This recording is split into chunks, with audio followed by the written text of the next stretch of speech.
Ava Monroe leaned back into the window seat on her Spirit Airlines flight from JFK to Chicago, her backpack wedged tightly between her knees. The entire cabin smelled faintly of old coffee and cheap air freshener. She had scraped together $79 in tips from a Brooklyn diner just to afford the ticket. Every dollar mattered. She was headed to Chicago to apply for funding for a community center that helped kids who grew up in the foster system, just like she had. Next time, I'd rather walk, she muttered, stuffing her hoodie into the seat pocket in front of her. The guy sitting in the aisle seat didn't even glance up from his phone. He looked like he had walked straight out of a GQ magazine navy suit, crisp white shirt, no tie. His dark hair was neatly styled, but his jaw was clenched like he was chewing on something he couldn't swallow. Ava figured he'd paid extra for the big front seat Spirits version of first class, which was really just a slightly reclinable chair with ambition. Fancy seat for a budget airline. That's new, she said, half to herself, half to him. No response, just the soft tapping of his fingers on the screen. All right, Mr. Silent, you win, she whispered, turning toward the window. The plane started to taxi, and Ava's eyelids grew heavy. She hadn't slept properly in days, juggling double shifts at the diner and late-night calls with the community center director. The soft rumble of the engine was like a lullaby, and before long her head tilted and her cheek came to rest on something warm and firm. Not the window, his shoulder, the stranger's shoulder.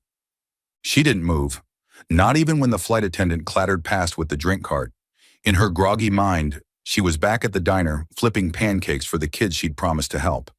Then she let out a small snore, just loud enough to wake herself up. Ava's eyes snapped open.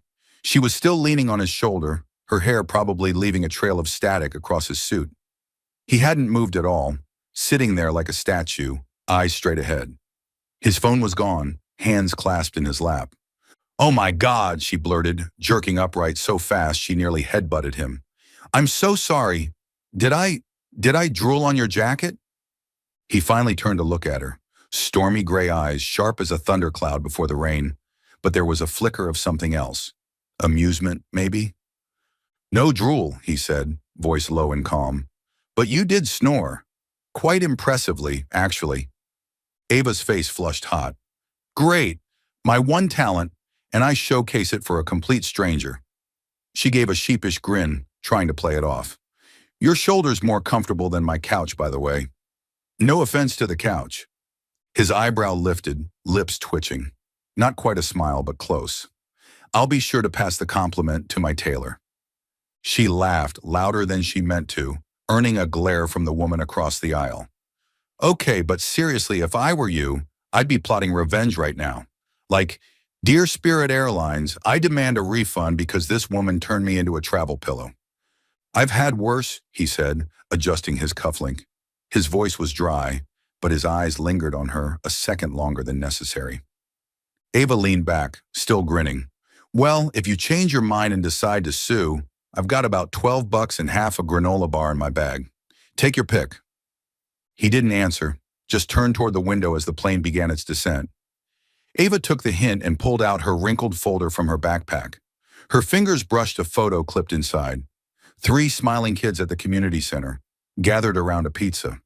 She smiled softly, running her hand over their faces. "Did you lose something?" She looked up. He was watching her again, his expression unreadable. "Number just reminding myself why I'm crammed into this flying tin can." She held up the folder. "Got to convince some rich folks in Chicago to fund a place for kids who don't have much. Just a regular Tuesday, right?" He nodded slightly, barely noticeable. "Good luck." "Thanks, stranger." She zipped up her backpack as the seatbelt sign chimed. "And sorry again for the snoring. If we ever meet again, I owe you a coffee. Or a new suit." He said nothing, just grabbed his leather briefcase and stood as the other passengers began to deboard. Ava watched his tall figure disappear into the crowd at O'Hare Airport. She didn't know his name, but something about him lingered in her mind like a song she couldn't quite place. What she didn't know was that the man in the Navy suit was Ethan Caldwell, the face on every business headline in America, and he hadn't boarded that flight by accident. You're watching soul stories where every tale whispers of love, healing, funy, and hope. If you believe that even the smallest act of kindness can change a life, and that love often arrives when we least expect it, don't forget to subscribe and be part of our journey. Now stay with us. The story is just beginning. Ava stood tucked into the corner of the ballroom at the Marriott Hotel in downtown Chicago, a tray of wine glasses trembling slightly in her hand. The crowd before her was a sea of tuxedos and evening gowns, polished laughter echoing under the shimmer of chandeliers. She wore a server's uniform white shirt, black slacks, tightly tied apron, and felt like a goldfish tossed into an exotic aquarium. This wasn't her usual diner shift in Brooklyn, where the regulars called her the Pancake Girl. This was a high-profile event for Caldwell Enterprises, and she'd only been hired for the night through a friend's last-minute referral. "Don't spill anything. Don't spill anything," she muttered, carefully navigating through the crowd. The tray was heavier than she'd expected, and her old flats kept sliding on the glossy floor. She glanced up at the large banner near the entrance. Caldwell Enterprises, building the future. Below it, in smaller letters, charity auction for underprivileged children. At least it was for a good cause, she thought, picturing the kids at the community center. Ava weaved through the guests, wearing a practiced smile while internally imagining herself tripping and turning the tray into an abstract art piece. She had just handed a glass of wine to a woman in pearls when a familiar voice called out behind her. "Airplane snorer, girl, right?" Ava spun around so fast she nearly dropped the tray. Standing in front of her was the guy from the Spirit Airlines flight, still in an expensive suit, but now with a dark blue tie that made his gray eyes stand out even more. He tilted his head slightly, lips curling into a smile, just a hint, but enough to make her freeze for a second. "You stranger guy?" she blurted out, immediately wanting to kick herself. "Be professional, Ava. I mean, what are you doing here?" He raised an eyebrow. "I could ask you the same thing. Weren't you here chasing funding in Chicago?" She shrugged and lifted the tray slightly. "Funding by day, waitressing by night. Multitasking is my superpower. What about you? Wine connoisseur or just here to flaunt the new suit?" He let out a short, low laugh like someone not used to laughing. "Work, and the wine's decent." "Just decent?" Ava arched an eyebrow and offered him a glass. "Try this one, boss man. Might help you loosen up." He took the glass and his fingers brushed against hers not on purpose, but enough to send a jolt down her spine. She quickly looked away, pretending to adjust the tray. "Calm down, Ava. He's just a rich guy having fun messing with you. You're better at this than snoring. I'll give you that," he said, taking a sip. "Ha, thanks. I practice in front of the mirror every day." She turned to walk away, but her foot caught the edge of the carpet. The tray tilted, and a glass of red wine splashed straight onto his crisp white shirt, blooming like a bloodstain. "Oh no," Ava gasped, setting the tray down on a nearby table. "I'm so sorry, I swear. I didn't mean to. That shirt probably cost more than my rent." She yanked some napkins from her apron pocket and held them out with a panicked expression. People around them started to turn, whispers rising. Ava's face flushed hot like the whole room was staring. But the stranger guy, just looked down at the stain, then back at her. And instead of getting angry, he laughed. A real laugh this time, with dimples she swore hadn't been there on the plane. "You really are a walking hazard," he teased. "I thought snoring was your thing, but apparently you also specialize in fashion makeovers." Ava froze, napkins still hanging midair. "You're not mad. I just turned you into a modern art piece." "I've survived worse." He shrugged and took the napkins from her, dabbing at his shirt. "Consider this a good excuse to leave early." Just then, a middle-aged man in a gray suit and an event manager badge stormed over, his face pinched. "You!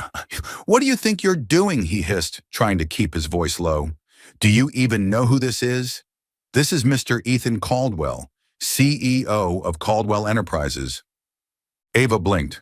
She turned slowly to stranger guy. "No, Ethan Caldwell." "CEO? The man whose shoulder I drooled on during a flight is a multimillionaire CEO?" The floor seemed to tilt under her. "I'm so sorry, Mr. Caldwell," the manager continued, shooting her a glare like she was a smudge on crystal. "This woman will be terminated immediately." Ethan raised a hand, cutting him off. His tone was calm but sharp like silk hiding a blade. No need me, he said. She spilled wine, not started a war. If people got fired for one glass of wine, I'd be in jail for much worse. The manager shut up instantly, clearly too afraid to argue. Ava looked at Ethan, trying to gauge if he was joking, but his gray eyes were locked on hers, as if the rest of the room had vanished. Thank you, she said softly once the manager had slunk away. But you didn't have to do that. I'm used to getting yelled at. I didn't do it for you, Ethan replied, though the corner of his mouth curled upward. This shirt isn't worth that kind of drama. Ava laughed, tension slipping from her shoulders. Then I still owe you a coffee, or a new shirt. Put it on my tab, he said, turning back toward the crowd. But before he disappeared, he looked over his shoulder for just a moment. Watch that tray, snoring girl. Ava stood there, still clutching the napkin, her heart racing. She didn't know why, but Ethan Caldwell's smile made her feel like she just stepped into a story she wasn't quite ready for. Ava wiped down the counter at Joe's Diner in Brooklyn, the grease-stained apron tied around her waist. The place was small, worn, with chipped wooden tables, and the comforting scent of toast lingering in the air. The regulars, truck drivers, old men playing dominoes, and a few hungry college kids chatted animatedly over coffee and eggs. Ava loved it here. It wasn't glamorous, but it was warm, like a hug from the grandmother she never had. Yo, Ava, top me off, called out Mr. Gus, a regular, raising his mug from the corner booth. Give me a sec to grow another arm, Gus, she shouted back, grinning as she refilled his cup from the hot pot. Her shift today was slower than usual, giving her time to think about last week's trip to Chicago. The grant application had been submitted, but she knew the odds weren't great. Rich folks would rather build statues than help kids, she muttered, shaking her head. The doorbell jingled. Ava looked up and her heart skipped a beat. The stranger, no, Ethan Caldwell walked in, still in his expensive suit, though this time he carried the jacket over his arm and had his collar unbuttoned. He looked completely out of place here, like a Lamborghini parked in a used car lot. Welcome to Joe's Diner, boss man, Ava said, trying to keep her voice steady. No red wine today, unfortunately. Shame. Ethan glanced at her, lips curving into a faint smirk. I'll survive. Got anything edible? Edible? That's insulting to my culinary art. She tapped her pen against her order pad and winked. How about my special pancakes? Or a burger? But fair warning, it's roughly the size of your face. Pancakes, he said, sitting at the table near the window. And coffee. Black. Dry as your personality, she teased, scribbling down the order before turning away. But her mind was spinning with questions. What was a millionaire CEO doing here? Brooklyn might as well be a century away from Manhattan. She returned with a steaming plate of pancakes and a mug of hot coffee. Ethan was staring out the window, his eyes distant, like he was somewhere else entirely. She set the plate down a little harder than necessary to bring him back. There you go, my masterpiece. If you don't smile after the first bite, it's on me. He raised an eyebrow and picked up the fork. You're confident. You have to be. Working in service without confidence is like bleeding in shark-infested waters. She folded her arms, watching him take a bite. He chewed slowly, didn't say a word, but she swore she saw the faintest flicker in his eyes. Well? She asked, leaning in. Acceptable? He said, but his voice had a touch more warmth than usual. Acceptable? Wow, you're tougher than the health inspector. She laughed and headed back to the counter. Before leaving, she grabbed a pen and scribbled something on the wax paper of the to-go box, then slipped it into the container. Smile, boss. Don't let my kitchen go cold. Ava's shift ended at 9 p.m. She was cleaning the counter when she noticed a crisp $100 bill tucked under Ethan's empty coffee cup, along with a small note. His handwriting was clean, precise, almost like typeface. For you, and for the kids you mentioned. Ava picked up the bill, fingers tightening around it. $100 wasn't a small amount to her. It could buy groceries for the community center for a whole week. But what made her freeze was the note. He remembered what I said on the plane? She looked toward the door, but Ethan was already gone, leaving only the faint scent of sandalwood cologne behind. The next day, she half hoped, half doubted he'd come back. But he didn't. A week passed. Then two. Ava started to believe he had just passed through, like a strange breeze. Until one rainy evening, when the bell above the door jingled again and Ethan walked in, soaked from head to toe. "Pancakes and coffee?" she asked, trying not to smile too much. He nodded, sliding into the same seat by the window. "You got another message for me?" Ava smirked and pulled out her pen. "Just wait, boss. I'm not out of ideas yet." She didn't know it, but with every step Ethan took into this little diner, he was stepping out of the cage he'd built around himself. And she, with her scribbled notes and stacks of pancakes, was unknowingly holding the key to the door. Tuesday evening at Joe's Diner was quieter than usual. Rain tapped gently against the window, blurring the neon reds and greens of the diner's flickering sign. Ava stood behind the counter, slicing onions for tomorrow's special soup. Her hands moved with practiced rhythm, the old knife gliding steadily, but her mind wandered, her eyes sneaking glances at the windowside booth. Ethan Caldwell sat there, as he had for the third time since that rainy night. He always ordered pancakes and black coffee. He always sat in silence, staring out at the street. He didn't talk much, only gave brief replies when Ava teased him, but he always left a generous tip and a handwritten note. Tonight, the note in front of him read, "Your kitchen's hot, but I'm not ready to smile yet." Ava read it and bit her lip to keep from laughing out loud. So he does have a sense of humor. "Ava, is that soup ready? Miss Mary says she's starving." Joe, the diner's owner, shouted from the back. "Coming right up, boss," Ava called, hoisting the heavy pot onto the counter. Her rolled-up sleeves revealed a long, pale scar stretching from wrist to elbow. It wasn't overly conspicuous, but under the diner's fluorescent lights, it stood out like a faint line drawn over a forgotten past. She didn't notice Ethan watching. He had finished his pancakes, his coffee cup empty. But instead of gazing out the window like usual, his eyes were fixed on her arm, on the scar. "What is it, boss man?" Ava asked, wiping her hands on her apron. "You're looking at me like I just stole your pancakes." Ethan blinked as if snapping out of a trance. "That scar," he said, voice low. "Was it an accident?" Ava stiffened for a moment, then gave him the same practiced smile she used on customers who asked too many questions about tips. "Accident? Not exactly. Let's call it a souvenir from a very unpleasant trip." She shrugged and reached for the coffee pot. "Need a refill?" But Ethan didn't let her sidestep. "What trip?" She stopped, hand tightening on the pot's handle. The diner was nearly empty now, just old Mr. Gus dozing in the back, newspaper in hand. Ava exhaled, set the pot down, and turned to face Ethan. "You really want to know? Fair warning, it's not the kind of story that pairs well with pancakes." "I'm not looking for light conversation," he said, his gaze steady, unwavering. Ava crossed her arms, leaning against the counter. "All right then, I was 20 when it happened. There was this guy in my neighborhood, known for hitting women. One night, I caught him pinning a girl down in an alley. I didn't think I just acted, grabbed a rusty pipe and went at him." She paused, eyes growing distant. "He ended up with 3 broken ribs, a shattered nose, and I got arrested for assault. 1 year in prison. This scar?" She motioned to her arm. "Got it from a fight in there. A cellmate thought I stole her lunch." She gave a bitter laugh, the kind that didn't touch her eyes. "Long story short, I did the right thing the wrong way. End of tale." Silence hung between them. Ava waited for Ethan to look shocked, or at least turn away the way people always did when they learned she'd done time. Friends, employers, even some dates, everyone retreated when they heard the word prison. But Ethan didn't flinch.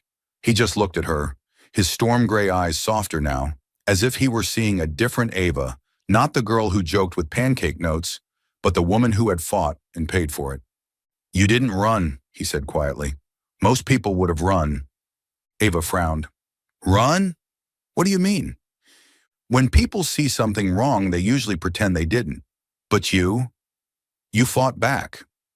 His voice carried something strange, not quite admiration, more like recognition, as if he saw a reflection of himself in her. She shrugged, trying to lighten the air. "Yeah, and I paid for it with a year of prison food. Not exactly the smartest plan." Then more softly, "What about you, boss man?" ever fought back against anything? Ethan went still, not because the question startled him, but because, for once, he wanted to answer. But he didn't. Not yet. He just stood, sliding a $50 bill under his coffee cup with a new note. You make me want to try smiling. Just not today. Thanks for the story, he said, slipping on his jacket and heading for the door. And the pancakes. Still great. Ava stood there, fingers clutching Ethan's note, eyes fixed on his clean, sharp handwriting. She had just told him the worst thing about her a year behind bars, a scar that never faded, a label that clung to her like a shadow. She had braced herself for him to disappear, like everyone else always had. People from her past, job interviews, even a few guys she'd dated, none of them stuck around after learning the truth. But Ethan, the CEO in his expensive suit and thunderstorm eyes, had left her a note, as if her story wasn't something to run from. She stuffed the 50 into her apron pocket and muttered, "What's wrong with you, boss man? Who comes back to a place after hearing that?" Her smile was half confused, half wary, like she'd found a puzzle piece that didn't belong in her life, but somehow fit. She pictured Ethan sitting somewhere in a sleek car, reading the business section, but her mind kept returning to his note. You make me want to try smiling. Was he really going to come back? Or was this just another fleeting moment, like the time she fell asleep on his shoulder in the sky? 2 days later, when the bell above Joe's diner jingled at sunset, Ava nearly dropped the coffee pot. Ethan walked in again, still in that navy suit, but this time with his tie loosened like he had just survived a long meeting. He slid into his usual booth and looked at her with that same unchanged gaze, not judging, not distant. Pancakes and coffee, he said, as if he'd never heard a story involving rusty pipes and prison time. Ava stood behind the counter, gripping the coffee pot, heart pounding harder than usual. He came back. She didn't know why that made her feel both relieved and unsteady, but when she brought the pancakes to his table, she scribbled a note on the wrapper. You came back, but you still haven't smiled. Do I win yet? She set the plate down, winked. Guess I owe you a thank you for not bolting. Ethan raised an eyebrow, picked up the note, read it. Not yet, he said, a hint of mischief in his voice, but you're getting close. Ava stood in front of the mirror in her tiny Brooklyn apartment, wearing a simple black dress borrowed from a coworker at Joe's diner. It fit well, hugged just right at the knees, but she felt like she was cosplaying someone else, someone who belonged in a world of chandeliers and champagne, not pancakes and burnt coffee. Running a hand through her messy brown hair, she tried to tame it into something less windswept. What the hell am I doing? She muttered at her reflection. 2 days ago, Ethan Caldwell had walked into the diner not for pancakes this time, but to hand her an invitation. A charity auction, my company's hosting, he said, calm as ever, like he was offering her more coffee. You should come. There'll be people there who care about your community center. She thought he was joking, but his storm gray eyes didn't flinch. She took the card, half curious, half suspicious. A millionaire CEO inviting a waitress to a black tie gala? Was this real life? Now standing at the entrance of the Plaza Athénée in Manhattan, Ava drew a deep breath. The building looked like a palace, marble columns, golden light spilling from tall windows. She smoothed her dress and stepped through the revolving doors, immediately feeling like a guppy that had wandered into a coral reef. The crowd inside shimmered in expensive clothes, speaking with that glossy cadence of the wealthy champagne flutes glinting in their hands. Clutching her cheap purse, Ava focused on not letting her nerves show. Welcome, miss. A man in a tux greeted her, handing over a name tag. Ava scribbled Ava Monroe in ballpoint pen and pinned it to her chest, feeling like she'd just branded herself. She threaded through the crowd, scanning for Ethan. She spotted him near the stage, deep in conversation with a group of donors. His tailored black suit made him look like he'd walked off a James Bond set. But when he turned and caught her gaze, he smiled, a real one, dimples and all, the kind she was starting to recognize. You came, he said, walking toward her. I bet you considered running. I did, Ava admitted with a smirk. But then I remembered I don't run marathons in dresses. Also, you said someone here might care about my center. I don't miss chances, boss man. Ethan chuckled and led her to a table near the stage. Call me Ethan. Boss man sounds like I'm about to fire you. Okay, Ethan, she teased, drawing out his name. But if I spill champagne on your suit again, don't blame me. He raised an eyebrow. I brought a backup. The auction began, offering absurd luxuries, Picasso paintings, vacations in the Maldives, a diamond ring that made Ava nearly choke at the opening bid. Ethan sat beside her, quiet but attentive to her running commentary.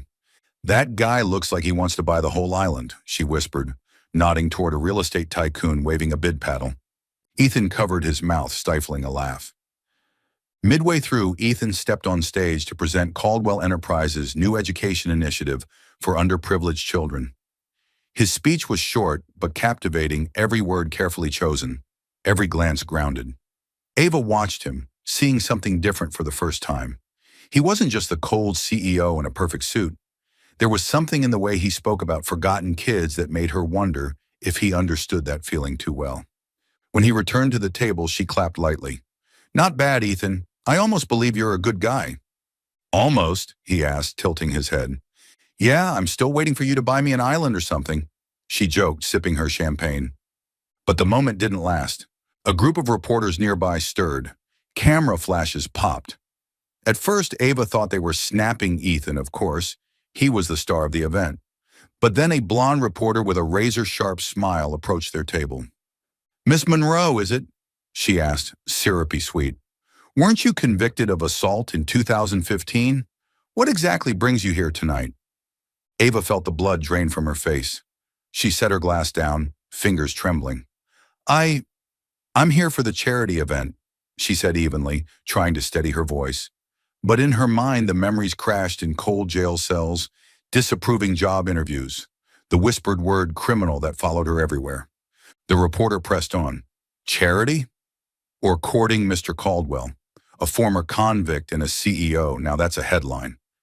Nearby guests began turning, whispers rippling like a tide. Ethan shot to his feet, jaw tight. That's enough, he said, his voice like a blade. This is a charity event, not a courtroom. If you want an interview, make an appointment with my office. The reporter stepped back, but the cameras didn't. Ava felt the heat of everyone's eyes like she was a zoo animal. She rose quickly, gripping her purse. I need some air, she murmured to Ethan, then slipped out onto the balcony. The Manhattan night air was sharp, but Ava could breathe. She leaned on the railing, staring down at the blur of taxis below. What was I thinking?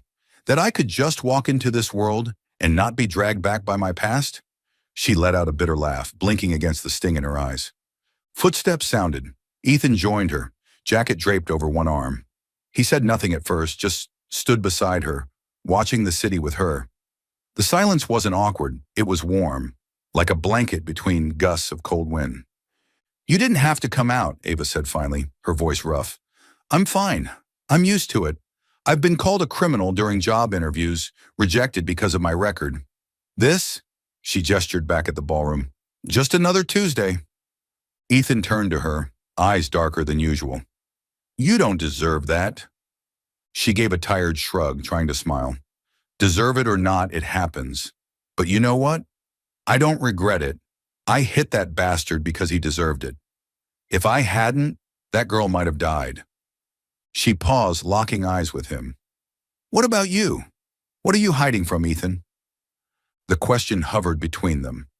Ava didn't expect an answer. She just wanted him to know she saw the armor he wore. But Ethan didn't look away. His hands gripped the railing tighter, knuckles white.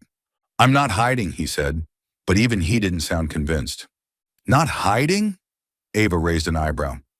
You show up at my diner, leave big tips like they're penance, invite me here like you want the world to see me, but every time I ask about you, you shut the door. If you're not hiding, what are you doing? Ethan stared down at the streetlights, then finally spoke quiet but steady. I invited you because I wanted to see you here, not to show you off, because you belong here. You reminded me there are still people brave enough to stand up even when it costs them. Ava blinked, taken aback by the sincerity in his voice.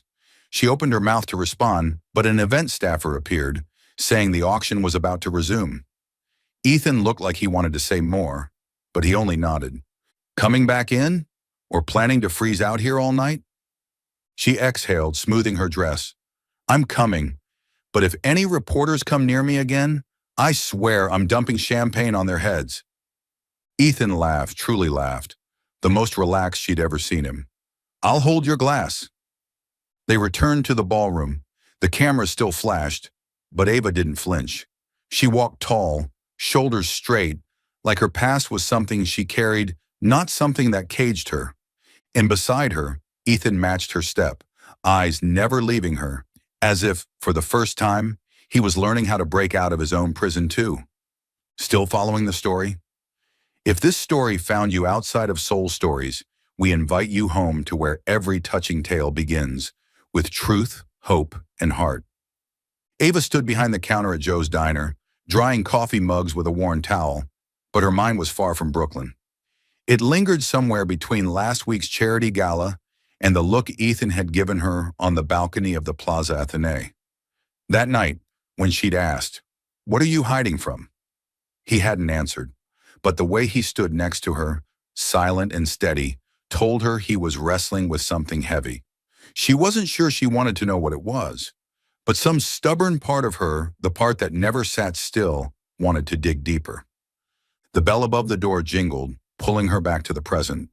Ethan stepped in, just as she'd suspected, but he looked different this time. No suit, no tie, just a plain gray shirt with the sleeves rolled up, black jeans, and a face that still carried power, but in a way that seemed human. For the first time, he looked like a man, not a CEO on a magazine cover.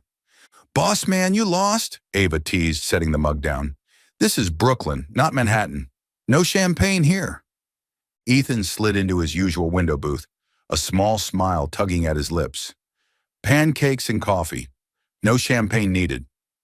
"That's simple?" "I'm starting to think you like this place for the cheap food," she said, scribbling his order, then turned away.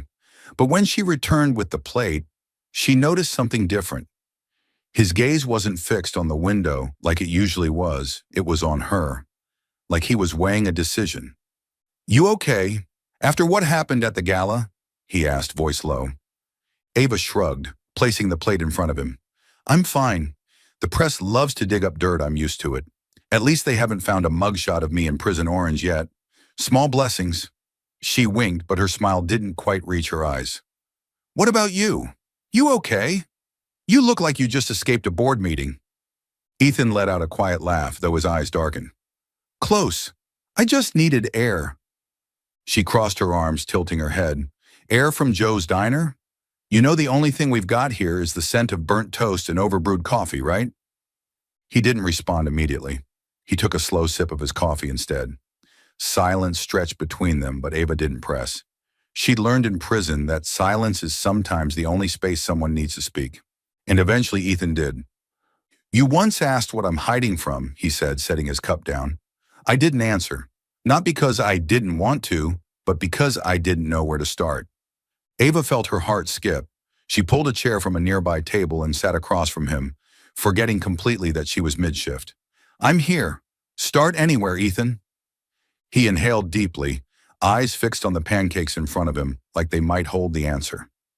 4 years ago, my company Caldwell Enterprises launched a line of medical devices, respirators meant for use during surgery. We received a report from the engineering team that one batch had a software glitch, rare, they said, only under specific conditions. But it could cause the machine to shut down mid-operation. He paused, gripping his coffee mug tighter. Ava stayed silent, listening. "I brought it to the board. They said it wasn't a big risk, that we could fix it later with a software patch. Meanwhile, hospitals had already placed bulk orders. The shareholders were breathing down our necks. Market pressure was mounting. He swallowed. "I approved shipment. Thought we could handle it later." His voice dropped lower. 1 month after that decision, a patient in Chicago died. Mid-heart surgery. The respirator shut down. She was 32. Ava felt her throat tighten. She looked at Ethan at the tension in his jaw, the way his shoulders slumped like he was carrying something crushing. "Ethan," she started, but he raised a hand, gently stopping her. The family sued. We settled. But no one ever found out I was the one who signed off. The press blamed the tech team. The suppliers, I let them. Because if I admitted it, the company would have collapsed. Shareholders would have pulled out. Thousands of employees would have lost their jobs. He let out a bitter laugh. I chose the coward's way out, and I live with it every day. Ava sat still, letting the weight of his words settle. She thought about her own nights in prison, wondering if she would have done anything differently. She knew what it meant to live with a decision. But what Ethan carried, it wasn't just guilt. It was isolation. Shame wrapped in silence. You know, she said finally, voice steady, I've always hated guys in suits. The ones in shiny offices who make life or death decisions like they're checking email. But you're not that. You're trying to step out of that cage, aren't you? Ethan looked up at her, his gray eyes meeting hers. You're the first person I've ever told this to. I don't know why. Because I'm a great listener, she smirked, trying to lift the mood. Or maybe it's the pancakes. They're known to soften even the hardest of hearts. He laughed, really laughed, though just for a moment. Maybe both. She stood, placing a hand lightly on his shoulder. A small gesture, but warm. Look, Ethan, I'm not here to tell you what's right or wrong. But if you're telling me some girl who once smashed a creep with a rusty pipe, then maybe that means you're trying to fix it. Don't stop. He looked at her, and for the first time, the storm in his eyes cleared just a little. You make everything sound simpler than it is. No, she replied, heading back to the counter. I just fake it well. Before she left, she scribbled something on his pancake wrapper. You told me. Now smile. I'm waiting. Ethan picked up the note, read it, and for the first time, he left behind a message that wasn't a joke. Thank you, Ava, for not running. When he walked out, the rain had stopped. The neon lights from Joe's diner reflected on the wet sidewalk like colored glass. Behind the counter, Ava clutched the note he left her, wondering how a man like Ethan Caldwell had wandered into her world, and why, despite everything, she wanted him to stay. Ava stood outside the Brooklyn Community Center, arms wrapped around a box of homemade cookies for the kids. The old building with its peeling paint and cracked windows now looked reborn. A new roof, freshly painted white walls, a small playground with gleaming swings. For a moment, she thought she had the wrong address. Just last week, the center's director was in tears, worried they'd be evicted for not affording repairs. So what the hell happened? Ava! A 10-year-old girl with neatly braided hair, Tiana ran out and hugged her tight. Did you see the playground? There's even a slide. Some guy said someone sent money to fix everything. Ava smiled, patting Tiana's head, but a storm was building inside her. What guy? Who sent the money? Her voice was tense. Tiana shrugged. Don't know. Miss Helen said it was from an anonymous donor. Pretty cool, right? Setting the cookie box down, Ava pulled out her phone and called Helen, the center's director. A few exchanges later, Helen confirmed. A large donation had arrived enough to repair the building and cover rent. We don't know who it was, she said, but the donor asked that the money go to the center. Because of you, Ava. Ava ended the call, stunned, standing motionless in the middle of the brand new playground. One name flashed in her mind like the neon sign outside Joe's diner. Ethan Caldwell. Gratitude and fury clashed in her chest. Who does he think he is? Some suited knight saving the world in silence, then disappearing. That night, Ava scrubbed the diner counter so hard that Joe, the owner, raised an eyebrow. You trying to polish that thing into a mirror, Ava? She forced a smile, eyes locked on the door. She didn't have to wait long. The bell jingled. Ethan walked in the same gray shirt, same dark jeans, like he was trying to blend in as a true Brooklynite. Pancakes and coffee, she asked, voice even but sharp around the edges. Ethan raised an eyebrow, sensing the change. You okay? Peachy. She dropped his plate down a little too firmly. You know what's wild? My community center just got a full renovation. New roof, new playground, everything. From an anonymous donor. Sound familiar, boss man? Ethan paused mid-chew, set his fork down. He met her eyes calm, but the corner of his mouth twitched, caught. I didn't, Don't, she cut him off, arms crossed. Don't lie. You're the only one who knew. You think I wouldn't connect the dots? A pile of money falls from the sky right after I talk to you about those kids? He stayed silent for a moment, then sighed. Fine, it was me. I contacted a company foundation. I asked them to donate. I didn't tell you because... Why? Ava snapped, voice rising. Because you thought I needed your pity? Or because you wanted to swoop in, do your good deed and disappear like it's some kind of redemption for whatever else you're still hiding? She stepped closer, eyes bright with fury. You don't get to do that, Ethan. You don't get to drop into my life, do something huge and pretend it means nothing. The diner was nearly empty, just old Mr. Gus in the corner, pretending to read the paper while eavesdropping hard. Ethan stood facing her, voice low but firm. I didn't pity you, Ava. I did it because I wanted to help. Because those kids matter. Because you matter. You deserve to see your work honored. Then tell me, she shouted, slamming her hand on the table. The coffee cup trembled. You think I'm some fragile girl who can't handle honesty? I've been in prison, Ethan. I've been called garbage, a threat, a mistake. I don't need to be shielded. I need the truth. Ethan clenched his fists. His voice didn't rise, it dropped, thick with emotion. I didn't hide it because I think you're weak. I hid it because... He paused, pain flickering in his eyes. Because I'm scared that if I get too close to you, I'll drag you down with me. His voice softened, barely audible. You saw the press at the gala. That was nothing. If they find out we're connected, you get the stain. You carry my fallout. Ava blinked. Her anger faltered. She saw it again, his slumped shoulders, like the day he told her about the faulty respirator. He's not trying to save me. He's scared of breaking me. The realization cracked something inside her confusion. Compassion, maybe both. But she didn't let it take over. Listen to me, Ethan, she said, voice calmer but steady. I don't need you to protect me from the press or anyone else. I need you, the real you. If you want to help, then stay. Don't be a knight in a suit who does one good thing and vanishes. I hate guys like that. Ethan held her gaze. His gray eyes softened, like someone had turned on a light behind the storm. I'm not disappearing, he said, and for the first time his voice trembled just a little. I've never been good at staying. Ava smirked, grabbed a pen, and scribbled on the pancake wrapper. Stay. I'm not afraid of the stains. She slid the note toward him and turned back to the counter, leaving him with a plate of cooling pancakes and her words. Ethan read the note, fingers tracing her scrawled handwriting. He didn't leave a tip that night, not because he was being cheap, but because for the first time, he wanted to leave something more meaningful, a silent promise to try. When he walked out into the neon glow reflecting off the wet sidewalk, Brooklyn didn't feel like a hiding place anymore. It felt like a beginning. Behind the counter, Ava wiped another mug, a small smile tugging at her lips. She didn't know if Ethan would truly stay, but one thing was certain. The man with storm-colored eyes was finally learning to stand still. And maybe, just maybe, he was learning to stand with her.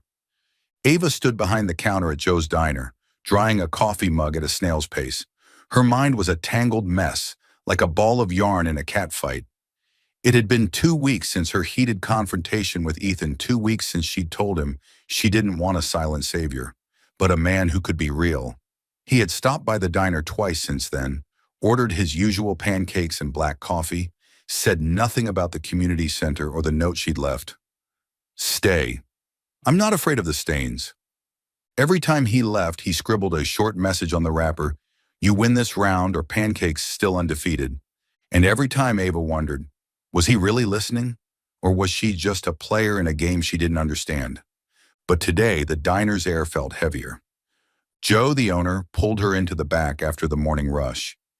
His expression wasn't the usual, Ava, you forgot to top off Gus's coffee. Look, Ava, he said, scratching the back of his head, avoiding her eyes. I've been getting calls from reporters. They're asking about you, about your past. Word's spreading. Some regulars have started whispering. A few said they won't come back if there's a former inmate serving their food. Ava felt the floor tilt beneath her. She gripped her apron tighter, trying to keep her voice calm. So what are you saying, Joe? You're letting me go? Joe sighed, shoulders heavy. I don't want to. You know that. You're the best I've got. But if the customers leave, I won't have a diner to run. Just take a few weeks off. Let it blow over. A few weeks? Ava repeated flatly. She pulled off her apron, hung it on the hook, and walked out without another word. She had heard those words before from hiring managers, from people who'd promised her a fresh start. But this one hurt more. Joe's diner wasn't just a job. It was home. Outside, the late autumn Brooklyn air was sharp. Her phone buzzed a LinkedIn notification. She rarely opened the app except during desperate job hunts. Curious, she tapped it. Her heart stopped. A post from Ethan Caldwell, CEO of Caldwell Enterprises, was going viral. Thousands of likes, hundreds of comments. The title read, "On Mistakes, Truth, and Second Chances." Ava began to read. Each word struck her like a blow to the chest.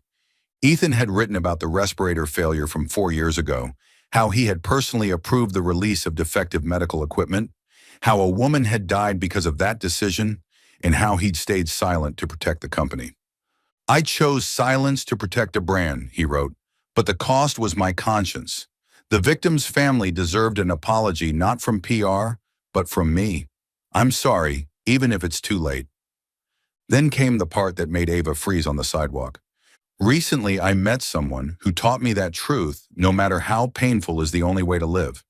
She once paid a steep price for standing up to violence.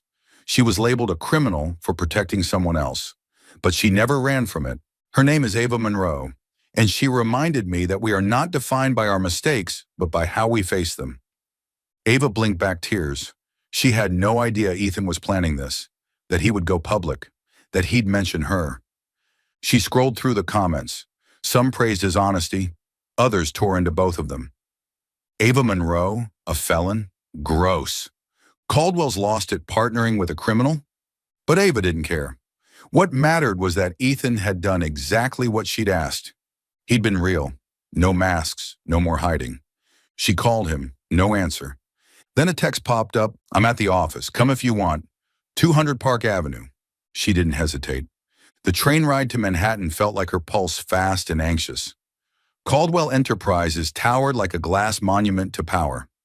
She pushed past security, took the elevator to the 40th floor, and found Ethan standing in his corner office, staring out at the New York skyline.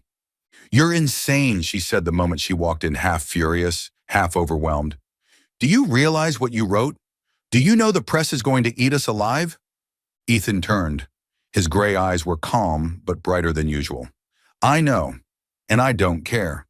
You asked me to be honest, Ava. This is me being honest." She shook her head, stepping toward him. "I just lost my job. Well, a few weeks off, but we both know what that means. Because of the press, because of my past. And then you post that? You just turned me into a public target." Ethan's jaw tightened. "I didn't think about that part. I just wanted to make things right. For you. For me. For the people I've hurt." Ava exhaled and dropped into the chair across from his desk. "You don't need to fix me, Ethan. I don't want a knight in a suit. I just need you." Her voice softened. "To stay." He walked over and knelt in front of her, his eyes level with hers. "I'm trying, but I'm not good at this, Ava. I'm used to hiding, to controlling everything. You make me want to tear it all down, and I don't know if that's good or dangerous." She looked at him, really looked, and saw the sincerity behind those storm-colored eyes. Tears slipped out before she could stop them. She wiped them quickly, forcing a crooked smile. "Good, because if you make me cry again, I'll post on LinkedIn that your pancakes are garbage." Ethan laughed, a deep, real laugh she hadn't heard before. "You win." He stood and offered her a hand. She took it, stood too, then let go. "I'll find a way to get you back at Joe's," he said, "or anywhere else you want to be." She shook her head gently. Let me handle that, but thank you for being real." She walked toward the door, then turned back. "Keep posting stuff like that, and I'll have to open a pancake shop in Manhattan to support you." Ethan watched her go, smiling faintly to himself. For the first time in 4 years, the weight in his chest eased just a little. And Ava, as she stepped out into the buzz of Manhattan, she didn't feel like a former convict or a waitress anymore. She was the woman who made Ethan Caldwell face the truth. And that meant more than any job title ever could. Ava lay sprawled on the couch in her tiny Brooklyn apartment, eyes fixed on the cracked ceiling above. 2 weeks had passed since Joe's Diner gave her a few weeks off to calm the media storm. Tabloids had gone wild, branding her a dangerous ex-con, twisting the 2015 assault into a random act of violence. One even claimed she attacked the man over a love triangle. Ava let out a dry laugh, but it didn't reach her heart. Ethan Caldwell's LinkedIn post, where he'd publicly admitted to his past failure and stood up for her, had inadvertently painted a target on her back. She got up and brewed some coffee, trying to shake off the fog.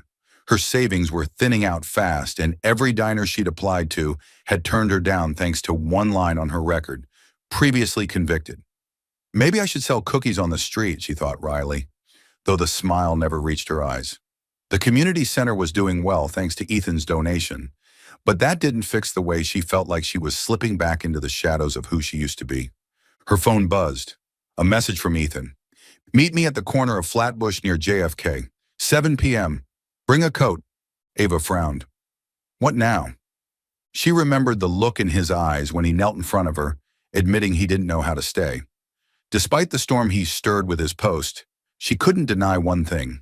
He was the only person trying to make things right. She grabbed her coat and caught a bus, torn between curiosity and exhaustion. Under a flickering street lamp, Ethan stood waiting, dressed in a dark blue sweater and jeans, looking more like a Brooklyn local than a Forbes cover star. He grinned, dimples and all. You actually came, he teased. I was betting you'd think I was flying you to the Bahamas. Bahamas? These days, a hot cup of coffee feels like a luxury, Ava smirked, tightening her coat. Just don't make me get on a plane. My snore record on your shoulder still stands, and I'm not looking to top it. Ethan laughed and led her through a few quiet blocks to a weathered bench under an old oak tree, not far from a JFK bus stop. Ava stopped in her tracks, breath catching in her throat. This was it. The bench she sat on after prison, waiting for buses to her patchwork jobs, clutching dreams of starting over. How do you know this place? She asked, her voice raspy. You mentioned a bench near the airport on our first flight, Ethan said, sitting down and patting the space beside him. I asked around. Guess this was it. If I'm wrong, feel free to scold me. Ava sat slowly, feeling the cold of the stone bench through her jeans. You're a terrible detective. But yeah, it's the one. I used to sit here eating $2 sandwiches, thinking if I tried hard enough, people would forget I ever went to prison. She laughed bitterly, eyes stinging. Guess I was wrong. Ethan leaned closer, his gray eyes warm. They don't have to forget, Ava. You're not your past, and I brought you here to prove that. Before she could ask what he meant, her phone started vibrating nonstop. Messages from her friend at Joe's Diner, a link to a breaking article. Brooklyn abuser faces prison after case reopened. Ava scrolled quickly, heart racing. Ronnie Slater, the man she had attacked in 2015, had just been arrested for assaulting another woman. This time there was clear surveillance footage. But that wasn't what stunned her most. A group of lawyers funded by Caldwell Enterprises had reopened the 2015 case. They'd located Slater's previous victim, the one who had been paid to stay silent. With legal support, she finally spoke out, revealing Slater's bribes and legal manipulation that had left Ava the sole scapegoat. The article read, Ava Monroe, previously convicted of assaulting Slater, is now seen as an unwitting hero who protected a woman from a repeat offender the legal system once failed to hold accountable. Ava's hands shook. She turned the phone to Ethan, voice trembling. You did this? Ethan nodded, his eyes glinting with emotion. After the LinkedIn post, I knew I'd put a spotlight on you, and I couldn't let you bear the weight of that alone. I hired a legal team. They dug into Slater's history, found the victim he silenced, convinced her to come forward. I just gave them the tools. You're the reason justice is happening. Ava shook her head, wiping tears from her cheeks. I always thought I'd be that girl who hit someone. That Slater would always win, he had money, lawyers, I had an overworked public defender. I did time. He walked free. And now, I'm finally cleared. She looked at Ethan, her voice cracking into a laugh cry. Aren't you scared the press will come after you again for being seen with me? Ethan grinned and wrapped an arm around her shoulder. I faced them once. Second time's easier.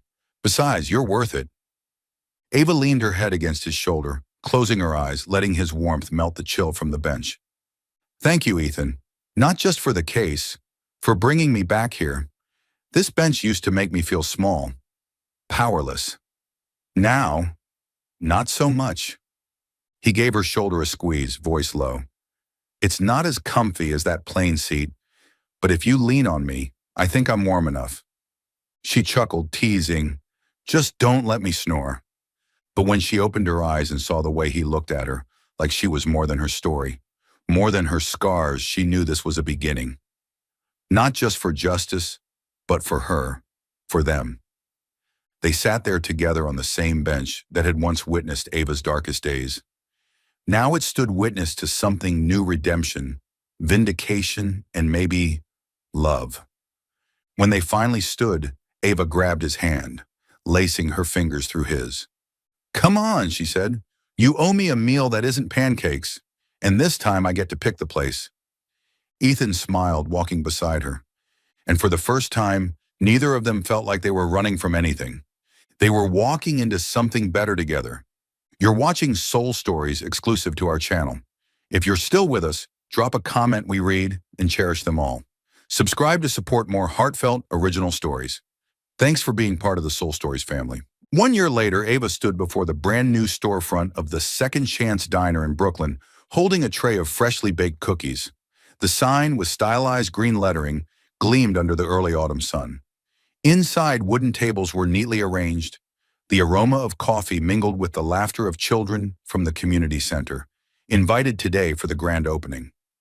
Ava smiled, though her heart fluttered with nerves, reminiscent of the moment she sat on that bench near JFK, when Ethan first called her the strongest person he knew. Opening the Second Chance hadn't been easy. After Ava was exonerated thanks to Ethan reopening the case against Ronnie Slater, the abuser who had once landed her in jail, the media shifted their narrative, dubbing her a reluctant hero. Yet Joe's Diner never called her back, and other eateries remained hesitant due to her record. She had considered giving up, but Ethan approached her not with a hidden donation, but with a straightforward proposal. Open your own place. I'll help, but you make the decisions. He kept his word. Ethan connected her with a business advisor, assisted in securing a startup loan from a foundation, and even helped select the location, a bustling corner near the community center. But Ava insisted, no money from his pocket, no night in a suit routine. Ethan chuckled, agreed, and remained in the background, ready whenever she needed support. Today he was there, standing by the counter in a simple gray shirt, awkwardly handing out cookies to the kids, making Ava stifle a laugh. Tiana, don't eat all the cookies, Ava called out, eyeing the 10-year-old girl stuffing 3 cookies into her pocket. Tiana grinned, running over to hug her. The community center, now rebuilt with classrooms and a playground, was Ava's pride. She continued volunteering, teaching the kids to bake and sharing jokes, keeping the promise she made to herself during those bench days. Ava, you're on TV, Tiana shouted, pointing to a small screen in the corner of the diner. A promo for the talk show Brooklyn Voices appeared, showing Ava seated confidently during an interview. Ava blushed, turning away, but Ethan was already behind her, gently placing a hand on her shoulder. You can't escape it, he teased in his deep voice. All of Brooklyn wants to hear your story. She glared at him, but a smile tugged at her lips. If I had known you'd turn me into a celebrity, I wouldn't have leaned on your shoulder during that flight. Ethan laughed, his dimples showing. The most delightful trouble I've ever encountered. That evening, Ava sat in the Brooklyn Voices studio, under stage lights and the gaze of dozens of audience members. The host, a silver-haired woman with a warm smile, introduced her. Ava Monroe, who transformed her past into strength, owner of the Second Chance, and an inspiration to thousands. Ava took a deep breath, clasping her hands beneath the table. She wasn't used to the spotlight, But she remembered the bench, the days of $2 sandwiches, and Ethan, the man who helped her realize she was worthy.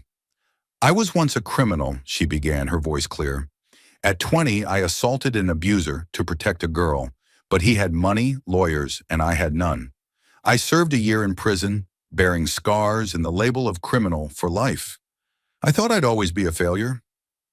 The audience remained silent, attentive. Ava smiled, her eyes shining. Then I met someone. He didn't just help clear my name by reopening the case and bringing the abuser to justice, but made me want to live not to atone, but to start anew. He's Ethan Caldwell, and he taught me that family isn't about blood, but about those who choose to stay. She paused, looking down at the audience where Ethan sat in the front row, his gray eyes glowing. He nodded slightly as if to say, "You did it." Ava continued, sharing stories about the second chance, the kids at the center, and her journey to rediscover herself. When she concluded, the audience erupted in applause, and she wiped away a tear, grinning widely. "If anyone wants pancakes, come by my diner. I can't promise they're perfect, but I can promise they're made with heart." After the recording, Ava and Ethan stood outside the studio, their breaths forming clouds in the chilly air. He draped his coat over her shoulders, teasing, "You just made all of Brooklyn cry, snoring girl." "And you still haven't sued me for the snoring incident," she replied, leaning into him. "By the way, I heard you're funding a new legal aid foundation?" Ethan shrugged, pride gleaming in his eyes. "Just a small project, a legal support fund for abused women, so no one has to endure what you or Slater's victims did." Ava squeezed his hand gently. "That's not small, boss. You're changing the game." They walked toward Ethan's car, Brooklyn's lights twinkling behind them. Ava thought about the bench, their first flight, and the scribbled notes they exchanged at Joe's diner. She was no longer the desperate girl from years past, and Ethan was no longer the cold CEO hiding behind a suit.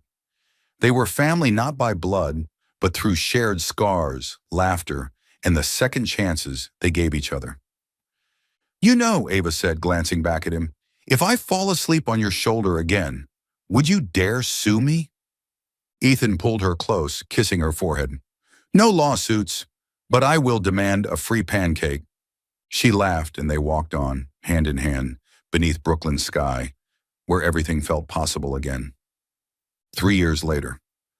Ava stood behind the counter at the second chance, flipping a batch of pancakes on the sizzling griddle. The diner had become a Brooklyn favorite not just for its heavenly pancakes, but for the story behind it. A place for those in need of a fresh start.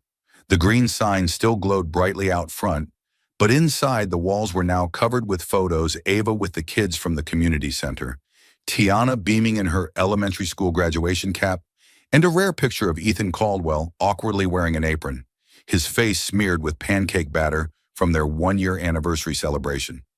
"Ava, table 4 wants more coffee."